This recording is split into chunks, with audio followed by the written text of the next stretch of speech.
Hello everyone! Welcome back sa aking channel. Ako si Chito at welcome sa aking channel. Ngayon ay pinapa-harvest na sa akin ni... Ano namumula yung ano ko?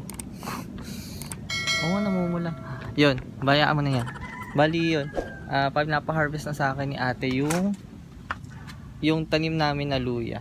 Itong luya namin, masyado na siyang natutumba. Ayan. Tsaka, ewan ko kung malaki na yung ano niya.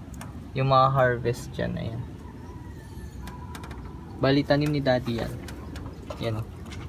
Kita na. I-harvest na natin yan. Papalitan natin ng pechay. Yan. Ayun o, ang dami o. Matagal-tagal din to. Itong nakatanim. Ngayon lang i-harvest. Kasi masyado na siyang ayun o. Natutuyo tapos natutumba na ano na. Nadadagan na niya yung ibang plant ko. Ayun. Ayan. Bago ko pala i-harvest yung luya natin, pakita ko yung muna sa inyo yung ginawa ko dito sa rack ko dito sa kabilang side. Ayan, maayos na yung mga plant diyan. Pero medyo may iibahin pa ako diyan. Ayan. Ito konti pa lang nakalagay diyan. Yan, yung mga lourdes na pinropagate natin sa nakaraang vlog. Tapos yung mga plants dito, kinontian ko sila. Tapos yung ibang naka-fold diyan ko nilagay. Yan, hindi ko na to napakita sa sa last vlog ko kasi ginabi na ako. Yun, madilim. Ngayon, mapapakita ko siya sa inyo. Bali, ito siya dati. Yan, ganyan itsura niya. Tapos ito na siya ngayon. Ang hirap pala nito buhatin. Mahirap siyang buhatin kaya gupitin ko na lang muna yung mga dahon niya. Para hindi siya sumabit. Kasi kinapitan na rin siya ng mga gumagapang na halaman. Parang damo. Balik tayo sa topic natin. Ito, yan yung kukunin ko. Tapos meron pa doon sa sa gilid. Ayan, kukunin ko yung mga yan. Yung mga ha-harvestin na natin yung luya na tanim natin. Matagal-tagal din 'to nakatanim.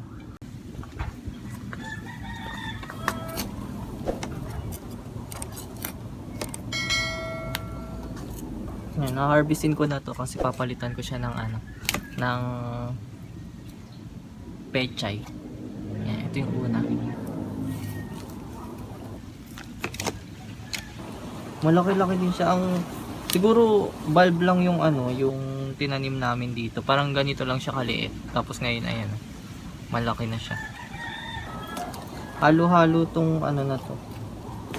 Meron dito yung orange na na luya. Ewan ko kung anong tawag dun. Yung luya na maliliit, tas kulay orange.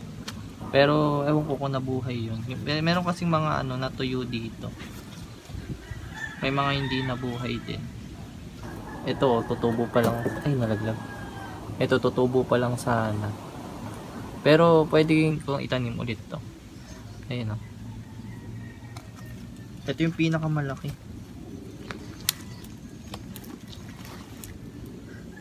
Yan, ito yung pinakamalaking na harvest natin. Yan. Uhugasan na lang to mamaya. Uy, ang laki nito din pala. Magkadikit. Ayun, ang laki din nito. Kaso matagal siyang tumubo kasi matagal siyang ma-harvest. Dati kasi nagtanim din kami ng ng pechay. May mga natira pang seeds dito. Laki nito. Meron siyang part na tuyot na nabulok pero okay na, tatanggalin na lang yun. Ayun, ang laki.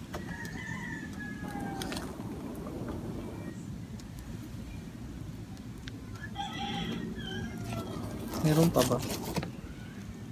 Yung iba nabulok, ayan natuyo. Ito, yan, natuyo. Yung iba hindi nabuhay. Yan, wala na. Sa ibang pot naman.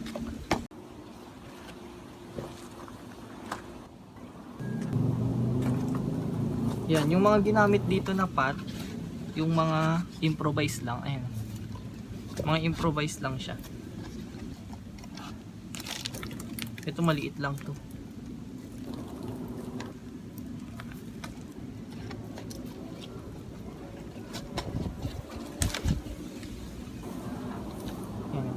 Pero maganda siya. Ang bango.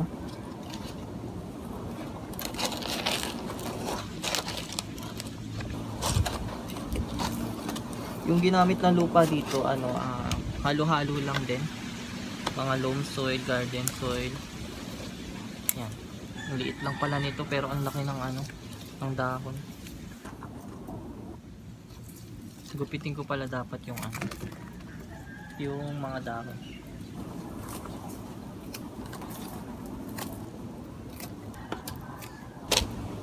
Ito wala na, ubos na. Ni ang payat. Ang payat lang. Siguro hindi maganda yung lupa niya.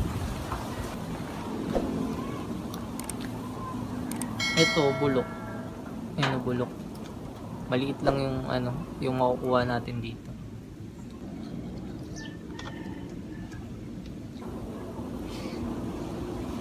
Ito malaki-laki. Ang ganda. Para lumaki yung nasa ilalim niya.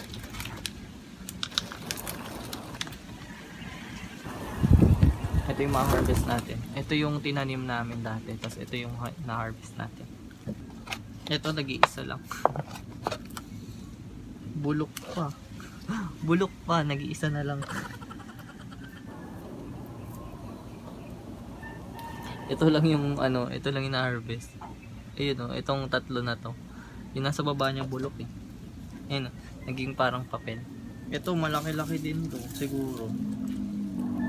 Kasi ang kapal ng niya.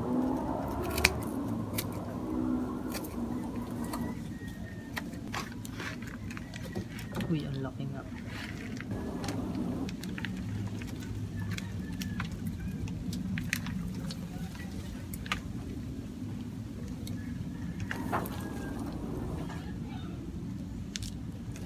Parang ito yung ito yung tinanim dito ito. Tapos ito yung ma-harvest natin. Sobrang dami niya. Ito ugasan ko na siya gamit itong pangdilig.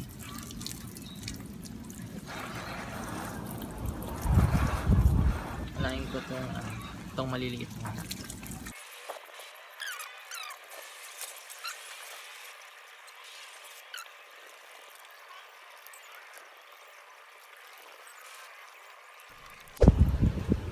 Ito na guys yung na-harvest ko na marami-rami din Tapos ito yung mga pinaggupitan ko na mga ugat niya. Ito hindi ko na to sinamay kasi may mga puti-puti. Hindi ko alam kung ano yan. Siguro parang siyang amag eh. Kaya hindi ko na sinama. Baka kasi sumakit pa siya ng kakain. Ayan. Tapos nagtira ako ng maliit nito. Ito yung mga itatanim ko sa isang paso. Ayan. Para maka-harvest ulit tayo. Ayan, bali ito huhugasan pa ulit to kasi meron pang mga may mga natira pang mga mga lupa. Ayan. Tsaka may mga konting ugat-ugat na yan. Hindi rin pala madali na mag-harvest nitong luya kasi ang tagal niyang lumaki. Tapos pagka hinarvest mo siya, puputulan mo pa nitong ugat tapos huhugasan mo pa siya. 'Di ba? Tapos matagal mo na naman siyang aantayin lumaki pag nagtanim ka. Yan, kaya hindi pala madali mag-harvest nito. Yan, hindi naman ako expert sa pagtanim ng luya, pero yan, may mga na-harvest naman kahit papaano. Imagine yung luya ay magtatanim ka tapos ang tagal niya tumubo. Ganto mo siya itatanim tapos aantayin mo siyang lumaki ng ganito, hindi mo pa nga alam kung lalaki siya ng ganito eh. Yan. Tapos pag-harvestin mo na siya, hugasan mo hanggang mawala yung lupa, tapos puputulan mo pa siya ng ugat, di ba marami rin para siyang proseso. 'Yun. Kaya thank you sa mga farmers natin na nag-harvest ng mga luya. Yan. Ganun pala siya kaproseso. Hindi pala siya madali. Yan. So yun lang guys. Thank you sa mga nanood hanggang dulo dito sa aking vlog. Yan. Maraming salamat. Dito ko na i-end ang aking vlog. Maraming salamat. Bye!